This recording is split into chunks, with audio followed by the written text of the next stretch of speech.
In this video, I'm going to show you how to become a master blacksmith without even picking up a hammer. I will be showing you how to construct this katana. So basically what I did was go into Thangs and then search up katana.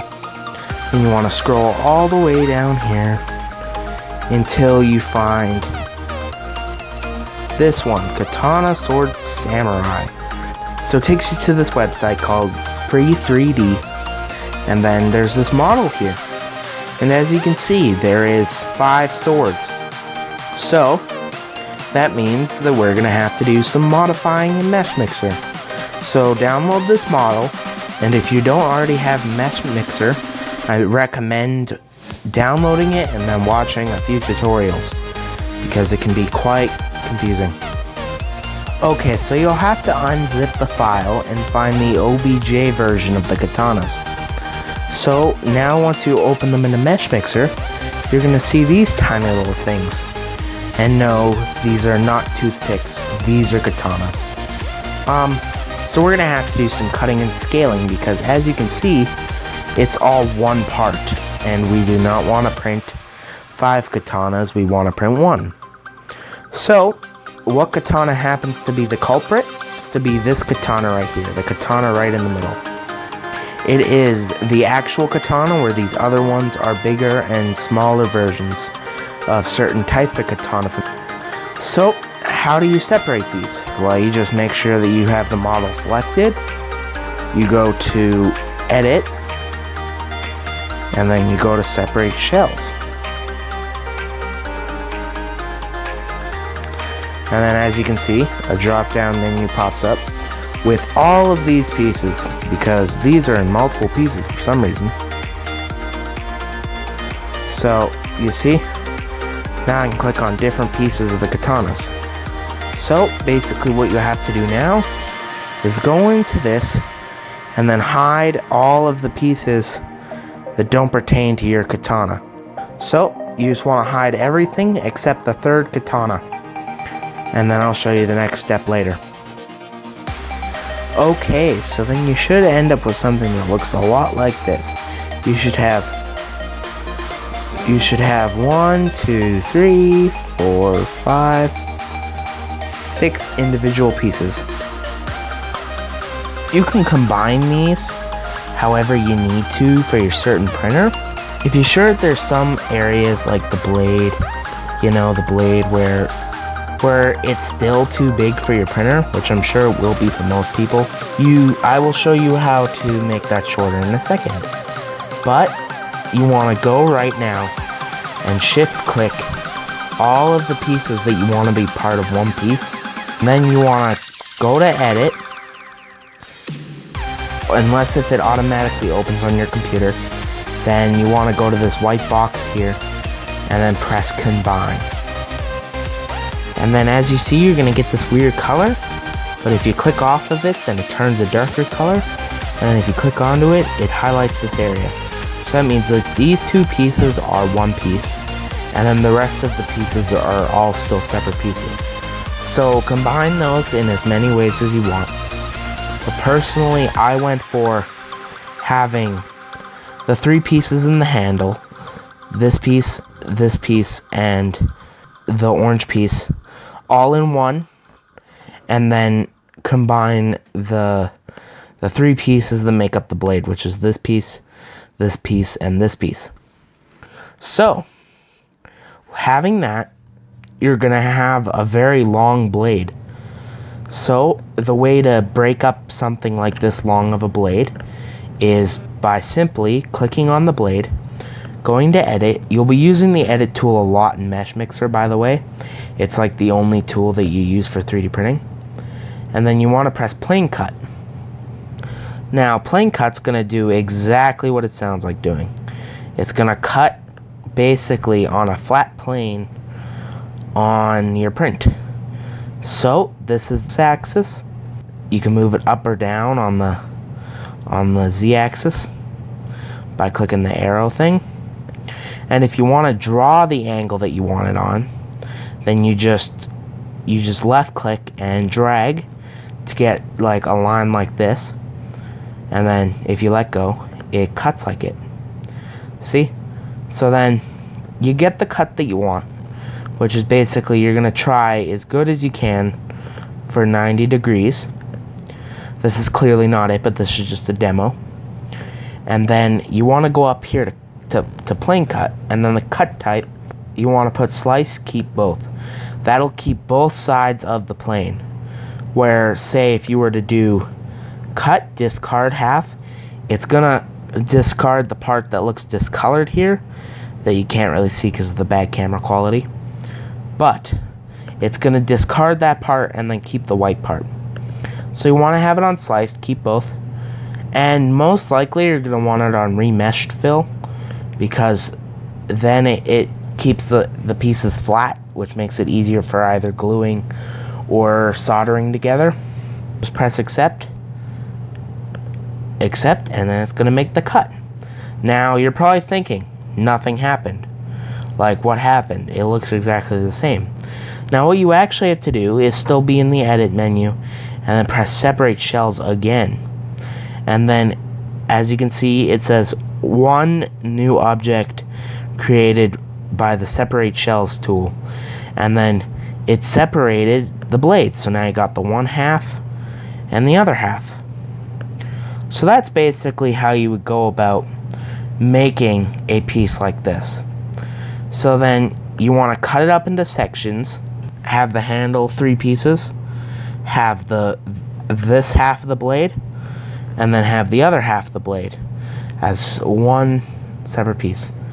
Keep in mind, this bottom half of the blade, I counted in this piece and the handguard specifically, so you get a nice flat piece.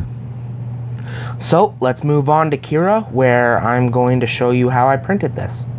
Okay, so this is what the print ended up looking like on my printer. Now keep in mind, I own an Ender 3 Max printer, so for that being said, it ended up perfect for this katana. Because if you do a little research on katanas, which I had to do extended research, because as you know, this file is way too small when you import it. In fact, this file is so small that Kira actually tries to scale up the handle piece by 10,000% in order just to make it look like it can fit on the build plate. So with that being said, I had to figure out how to scale it up a little bit. So if you read into katanas, they had about 90 centimeters in length. The handguard piece was usually anywhere between 7 to 10 millimeters long. And the handle ended up taking up about 1/3 of the entire katana's length. So if you kind of math that out a little bit, each piece of this katana here should be 30 centimeters tall. So, since I have a build plate volume of 35 centimeters, I kind of got something that looks like a stairway here. So, the way that I calculated this is I eventually got to having full 11,000% for the handle piece. Same with the middle piece. And it's only once you get to the end piece that you have the difference. You still have both 11,000s here. The 0.01 doesn't really matter. You still have both 11,000s here, and then around 96,000. Because the way that I cut mine up, I had a really tall piece here. So you're kind of going to have to math it out on your own, depending on how you cut these two pieces, as opposed to this piece. But you want these to be just under the entire length, especially if you have the 35 centimeter tall build plate. Some printers have a 400 centimeter tall build plate, so you're going to want to math that out on your own once again. But something that helps in Kira is that you can look at this grid here, right? And each grid cube is 1 centimeter long. So I was just able to scale up this hilt and figure out if I have it 8 cubes long, that's about how wide I want the handguard. So then I just corresponded all the other scale measurements to that. So yeah, that's what I got with my specific cut. You're gonna have to measure out these two pieces by yourself, like I said, because you have to make your own cuts on them. But yeah, if you do all three of them at once, what I came out with my printer is around 13 hours with 96 grams. So you can make basically 10 of these in one roll of filament, which I think is pretty cool. Although it would be a lot of work. So yeah, let's put it on the printer.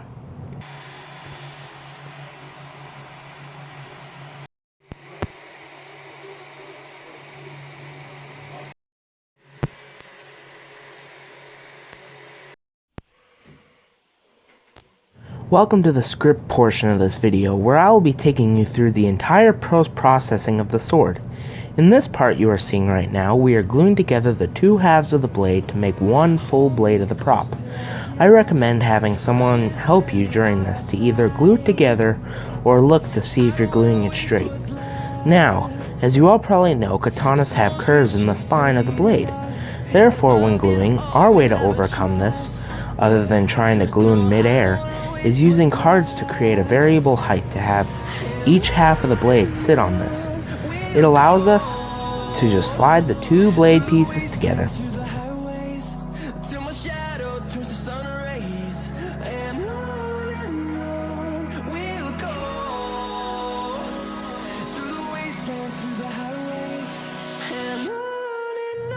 So here's a method that is well known in the 3D printing community called plastic welding. This consists of a soldering iron to melt the plastic together and create a solid bond. In this particular example, however, I'm using the method to strengthen one of the weaker areas of the sword, because some of the joints of the sword were weak and caused the sword to wobble. So I just melted the parts and joined them and filled them with extra melted plastic. Please take your time and don't warp the sword.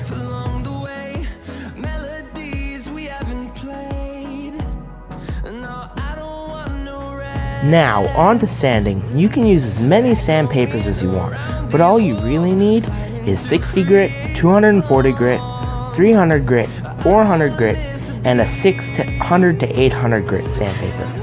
I highly recommend using an electric sander rather than hand sanding.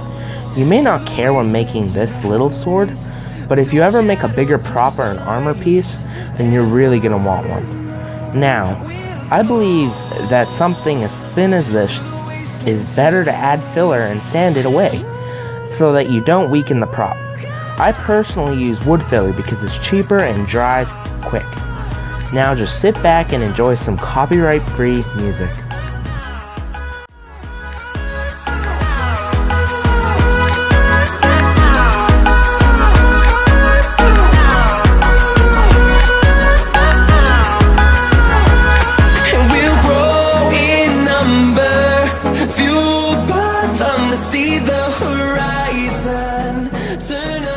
Okay, so I just got the first coat of primer on the print, and for anyone wondering what primer I'm using the Duplicolor Automotive Filler Primer.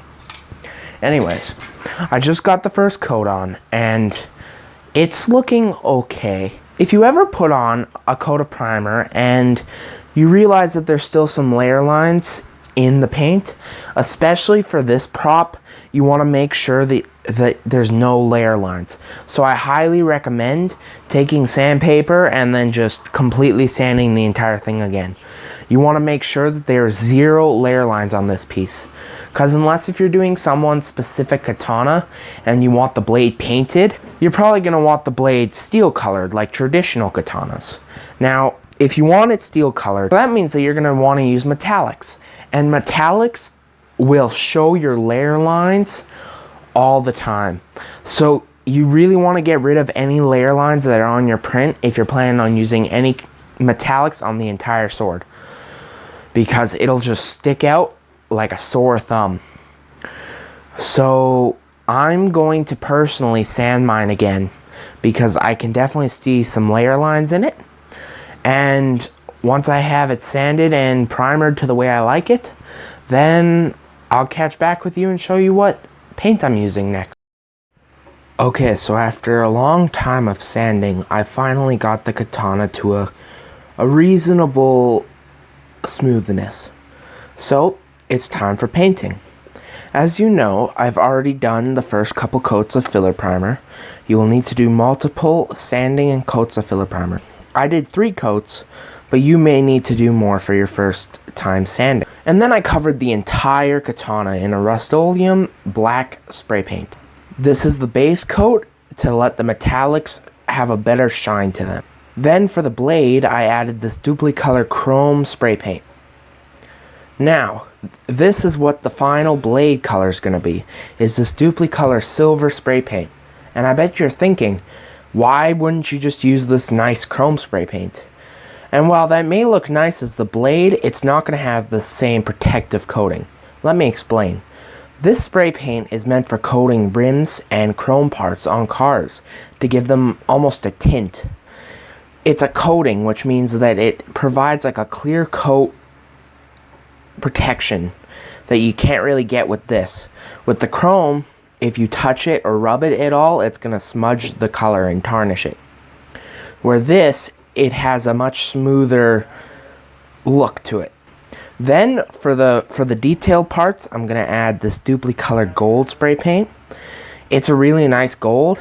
It's what I used for my Eye of Agamotto here that you can watch on my channel. It'll look a lot more gold on the sword because of the black base coat that I'm giving it, where I wanted more of a brass for the eye, so I just put it on there straight. Where if you have a nice gloss black base coat, like I'm using, it kind of helps it look more metallic. So it should give me a nice gold, just like the top of the can. So yeah, I'll show you what it looks like when it's finished painting. Okay, so I got the sword done and it was brutal. Now, this should have been an easy project, but then the sword got a bow in it because I moved it the wrong way. And then I had to take off all the paint because it orange peeled because I wiped it off with my fingers. Like, this was just a really strenuous project. And I could have made it look a lot better, but I had to get it done. It was wearing me out. Plus, I had to make more content for you guys. Now, just a couple notes about this. If you do have a point where your sword is perfectly straight, and then you accidentally hit it or something, and then you end up like making it go off to the side, that's okay. It happened to me too. There's a simple way to adjust it though. As long as you're using some type of PLA, like PLA or PLA+, it is quite susceptible to warping from heat. So usually that's not a very good thing, especially if you have a done sword. But in this case, it was a good thing because I was able to take a heat gun and just heat up the sword and then bend it back into shape. Now, it took a lot of like real dodgy trial and error, but luckily I didn't mess up the blade too much. Now, sanding.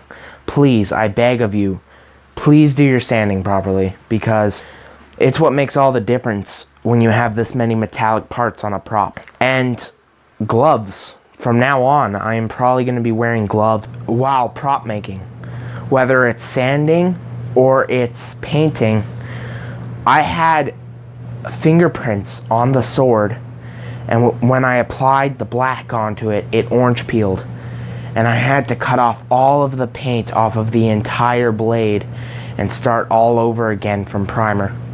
I don't want this happening to you guys, obviously, because that's what made this video come out like 3 days late. So anyways, my last thing is that with the paint that I showed you in the video cut from a couple minutes ago, I didn't use the metal cast on this. I stuck with just having the chrome and then not applying the metal cast over the blade. I find it didn't make it shiny and it didn't make it look like metal at all. It was much more of a gunmetal color as opposed to the steel color that it had on the cap. So you gotta be careful with these things. Frankly Built has a video actually where he shows you how to test paint, and he sands plastic spoons and paints the plastic spoons so that he doesn't wreck his cosplay.